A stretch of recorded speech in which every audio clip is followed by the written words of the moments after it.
Side खबरों के लिए सब्सक्राइब करें फ्लेम मीडिया और उसके बाद बेल आइकन को प्रेस करें ताकि सबसे पहले आपको मिले एक्सक्लूसिव खबरें।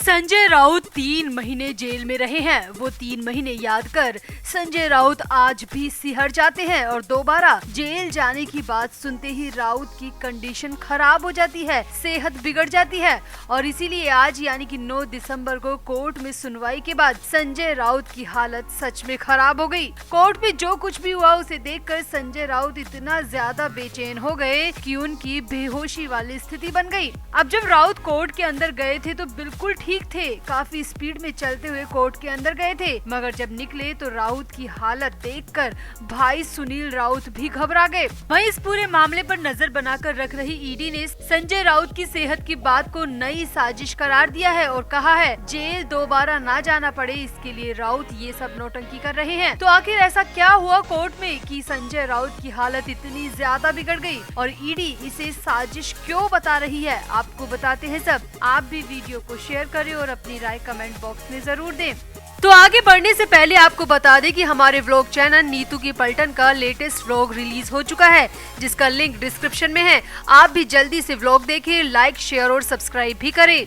तो संजय राउत 9 दिसंबर को बॉम्बे सेशन कोर्ट में पेश हुए थे। कोर्ट में पात्रा चौल घोटाले से जुड़े मामले की सुनवाई थी। इस मामले में ईडी की टीम भी कोर्ट पहुंची हुई थी और ईडी के वकील भी कोर्ट में मौजूद थे। अब संजय राउत जब कोर्ट के अंदर गए तो वो बिल्कुल ठीक थे, अपने भाई सुनील राउत से अच्छी तरह बातें कर रहे थे और मीडिया कर्मियों की तरफ हाथ भी हिला रहे थे। मगर जब संजय राउत कोर्ट से बाहर निकले तो उनकी कंडीशन बिल्कुल उल्टी थी। राउत को चक्कर और बेहोशी की शिकायत हुई, जिस पर भाई सुनील राउत ने उनके लिए मेडिकल टीम का इंतजाम करवाया और फिर राउत को सीधे उनके घर ले जाया गया। अब सवाल ये है कि आखिर कोर्ट में ऐसा क्या हुआ कि संजय राउत 3 से 4 घंटे में इतने ज्यादा बीमार हो गए कि उनसे खड़ा तक नहीं रहा गया।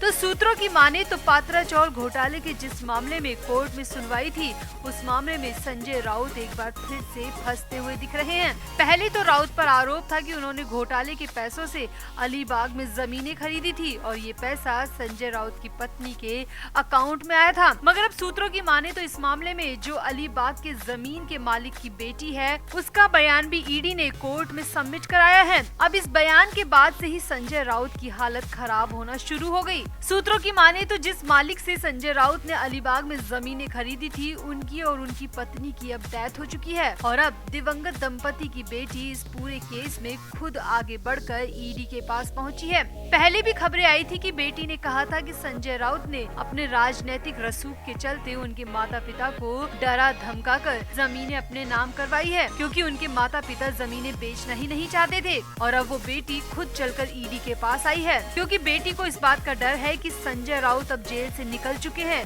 और बाहर आकर जरूर वो उसे किसी न किसी तरह का नुकसान जरूर पहुंचाएंगे। इसीलिए अब जमीन के मालिक की बेटी ने ईडी के सामने अपने बयान दर्ज करवाए हैं और यही बयान ईडी ने वकील के जरिए कोर्ट के सामने रखे हैं। अब बेटी के बयान में क्या है इसकी जानकारी तो नहीं मिल पाई, मगर सूत्रों की माने तो इस बयान के सबमिट होने के बाद से ही संजय राउत के चेहरे के हाव भाव बदल गए। जो राउत बड़े उत्साह के साथ कोर्ट के अंदर गए थे, वो राउत कुर्सी पर चिपक कर बैठ गए। अब फिलहाल तो कोर्ट ने बेटी के बयानों को अपने पास रखा है और माना जा रहा है कि ये बयान एक बार फिर से संजय राउत को जेल का रास्ता दिखा सकते हैं।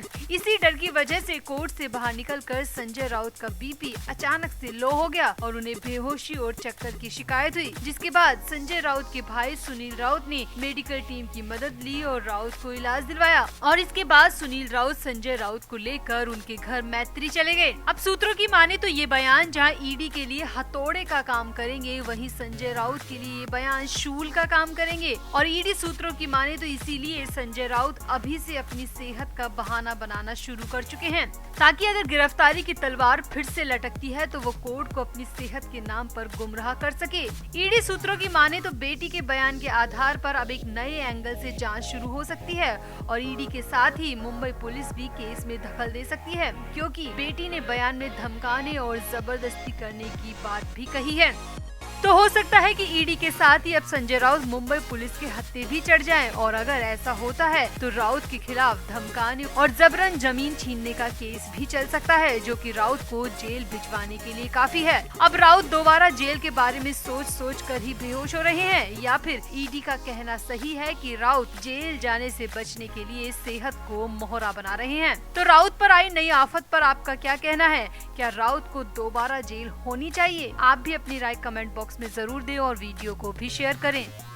तो आगे बढ़ने से पहले आपको बता दें कि हमारे व्लॉग चैनल नीतू की पलटन का लेटेस्ट व्लॉग रिलीज हो चुका है, जिसका लिंक डिस्क्रिप्शन में है। आप भी जल्दी से व्लॉग देखें, लाइक, शेयर और सब्सक्राइब भी करें। तो आम आदमी पार्टी ने एमसीडी चुनाव में शानदार प्रदर्शन कर स्पष्ट बहुमत हासिल कर लिया है। एमसीडी की सत्ता पर 15 साल से काबिज बीजेपी को पार्टी ने बाहर का रास्ता दिखा दिया। इस मौके पर पार्टी कार्यालय पर बोलते हुए दिल्ली के मुख्यमंत्री और आप संयोजक अरविंद केजरीवाल ने कहा, इतनी बड़ी जीत के लिए मैं दिल्ली की जनता का शुक्रिया अदा करना चाहता हूँ। उन्होंने आज हमको नगर निगम की भी जिम्मेदारी दी है। मुख्यमंत्री केजरीवाल ने कहा कि उन्हें दिल्ली के विकास के लिए सबकी मदद की जरूरत है, खास तौर पर केंद्र सरकार और पीएम मोदी के सहयोग की उन्हें सख्त जरूरत है। जी हां, यहाँ जीतने वाले अरविंद केजरीवाल भी केंद्र सरकार और प्रधानमंत्री मोदी का साथ मांग रहे हैं। वहीं महाराष्ट्र की सियासत में केजरीवाल की जीत को अलग ही रंग में ढालने की कोशिश की जा रही है। अपनी सत्ता गंवा चुकी उद्धव की टोली अब केजरीवाल के जरिए महाराष्ट्र में जीत के सपने बुनने लगी है। सूत्रों की माने तो शिवसेना के राज्यसभा सांसद संजय राउत चाहते हैं कि वो अब केजरीवाल को मुंबई में बुलाए और आम आदमी पार्टी के साथ मिलकर अगला विधानसभा चुनाव लड़ें। केजरीवाल ने सबसे पहले दिल्ली में सत्ता हासिल की, फिर पंजाब में, उत्तराखंड में भी केजरीवाल की पार्टी ने कोशिश की थी और इस बार गुजरात की तरफ भी केजरीवाल कदम बढ़ा चुके हैं। यानी कि धीरे धीरे आम आदमी पार्टी अलग अलग राज्यों में जाकर अपनी पार्टी का विस्तार कर रही है। इसी सिलसिले में संजय राउत अब चाहते हैं कि आम आदमी पार्टी अब मुंबई में भी चुनाव लड़े। दरअसल दिल्ली एमसीडी के नतीजों के बाद कई पत्रकारों ने संजय राउत से भी इस पर प्रतिक्रिया ली, जिस पर संजय राउत ने पहले तो बीजेपी को खूब सुनाया और इसके बाद अरविंद केजरीवाल और मनीष सिसोदिया को मुंबई आने का न्योता तक दे दिया। संजय राउत ने कहा, हमसे गलत तरीके से सत्ता छीनी, हम तो सिर्फ राजनीति करना जानते थे, मगर बीजेपी ने षड्यंत्र रचकर हमसे सब कुछ छीन लिया। राउत ने कहा, मगर करनी का फल सबको मिलता है और अब दिल्ली में जो नतीजे आए हैं उससे साफ हो गया है कि हमसे जो गलत तरीके से बीजेपी ने छीना उसका पहला बदला दिल्ली के एमसीडी नतीजों ने पूरा कर दिया है। राउत ने कहा, केजरीवाल ने हमारा पहला बदला ले लिया। संजय राउत ने आगे कहा, जो बीजेपी 15 साल से दिल्ली के निगम पर राज कर रही थी वो अब धराशायी हो गई है, सरकार बनाने से काफी पीछे छूट गई है, जो दर्शाता है कि अगर किसी से गलत तरीके से सत्ता छीनोगे तो धरती तुम्हारी भी खिसकेगी। राउत ने आगे कहा, राजनीति करनी चाहिए मगर हमारे तो आस्तीन में सांप बैठाया गया जो हमें ही डसकर चला गया, मगर दिल्ली की जनता ने बता दिया कि असली ताकत सिर्फ लोगों के पास है, जनता के पास है। इसीलिए हमें भी अब महाराष्ट्र के चुनाव का इंतजार है और हम भी मराठी जनता का जवाब जानना चाहते हैं और हमें पूरा विश्वास है कि मराठी लोग उद्धव ठाकरे का साथ जरूर देंगे और धोखेबाजों को उखाड़ कर फेंक देंगे। इसी दौरान पत्रकारों ने राउत से पूछा कि क्या आपको लगता है केजरीवाल को मुंबई में भी आम आदमी पार्टी का विस्तार करना चाहिए? तो इस पर राउत बोले, मैं हमेशा से अरविंद केजरीवाल से प्रभावित रहा हूँ। वो पहले जनता के बारे में सोचते हैं, विकास के बारे में सोचते हैं और उनकी यही अदा दिल्ली और पंजाब के लोगों के सिर चढ़कर बोलती है। राउत ने कहा, अरविंद केजरीवाल ने हमेशा हॉस्पिटल की बात की है, शिक्षा की बात की है, पार्कों की बात की है, सड़कों की बात की है। उन्होंने कभी भी गंदी राजनीति का हिस्सा नहीं बनना चाहा और नतीजे आप सबके सामने हैं।